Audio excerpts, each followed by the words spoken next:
అందశ్రీ సాధారణమైనటువంటి శ్రామికుడు కావచ్చు, మామూలు పల్లెటూరు నుంచి ఒక నిరుపేద కుటుంబం నుంచి అట్టడుగు వర్గం నుంచి వచ్చినటువంటి వ్యక్తి కావచ్చు. కానీ ప్రపంచమంతా ఆకర్షించి ప్రపంచమంతా ఉద్వేగంగా చూడగలిగినటువంటి ఒక గీతాల్ని రాసి దాంతో ఆయన తెలంగాణ ఉద్యమాన్ని ఉర్రూతలూగించినటువంటి కవి. మానవత్వాన్ని ప్రేమించే వాళ్ళంతా కూడా పాడుకోగలిగినటువంటి పాట ఆయన రాశాడు. సాహితీ ప్రపంచానికి కావచ్చు, కవులు, కళాకారులు, తెలంగాణ ప్రజలకు, ముఖ్యంగా తెలంగాణ ఉద్యమకారులకు తీరని లోటు అయిన మృతి.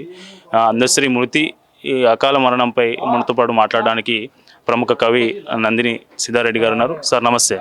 ఏంటి సార్ ఇంత అకస్మాత్తుగా జరిగిపోయింది? చాలా విషాదము, అందరికీ దుఃఖకరమైనటువంటి విషయం.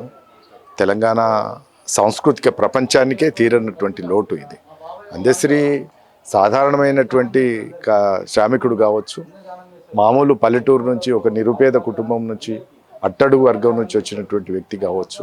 కానీ ప్రపంచమంతా ఆకర్షించి ప్రపంచమంతా ఒక ఉద్వేగంగా చూడగలిగినటువంటి ఒక గీతాల్ని రాసి దాంతో ఆయన తెలంగాణ ఉద్యమాన్ని ఉర్రూతలూగించినటువంటి కవి.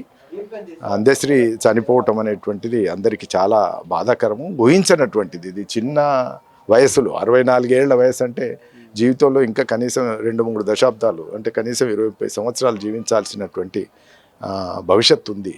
అట్లాంటి కవి మరి ఇవాళ చనిపోవటం అనేటువంటి చాలా బాధాకరం. ఆయన సృష్టించిన గీతాలు చాలా అపూర్వమైనటువంటి గీతాలు. అవి ప్రపంచీకరణ మీద మాయమైపోతున్నాడమ్మా మనిషి అన్నవాడు అని రాసింది కూడా అందరూ మానవత్వాన్ని ప్రేమించే వాళ్ళంతా కూడా పాడుకోగలిగినటువంటి పాట ఆయన రాశాడు. తెలంగాణ ఉద్యమానికి వస్తే జయ జయ హే తెలంగాణ అనే తెలంగాణకే మాతృగీతంగా, రాష్ట్రగీతంగా భావించగలిగినటువంటి ఒక పాటను ఆయన రాశాడు. అట్లా చూసినప్పుడు ఆధ్యాత్మికంగా వస్తే కొమ్మ చెక్కితే బొమ్మరా, అది కొలిచి మెక్కితే అమ్మరా అని ఒక ఆధ్యాత్మికమైనటువంటి గీతాన్ని కూడా రాశాడు. జానపద గీతంగా వస్తే అల్లిబిల్లి అంగూర తోట అట్టట్లా పోతుంటే సిద్దిపేట అని సిద్దిపేటను కూడా ఉదాహరిస్తూ ఒక మంచి పాటను కూడా రాశాడు. ఆయన చాలా సాధారణమైనటువంటి జీవిత ప్రస్థానాన్ని సాగించి అక్షరం ఎప్పుడూ నాశనం లేనటువంటి, ఏ పాట విన్నా కూడా హృదయాల్లో ప్రకంపనం పుట్టించగలిగేటటువంటి పాటలు ఆయన సృష్టించాడు.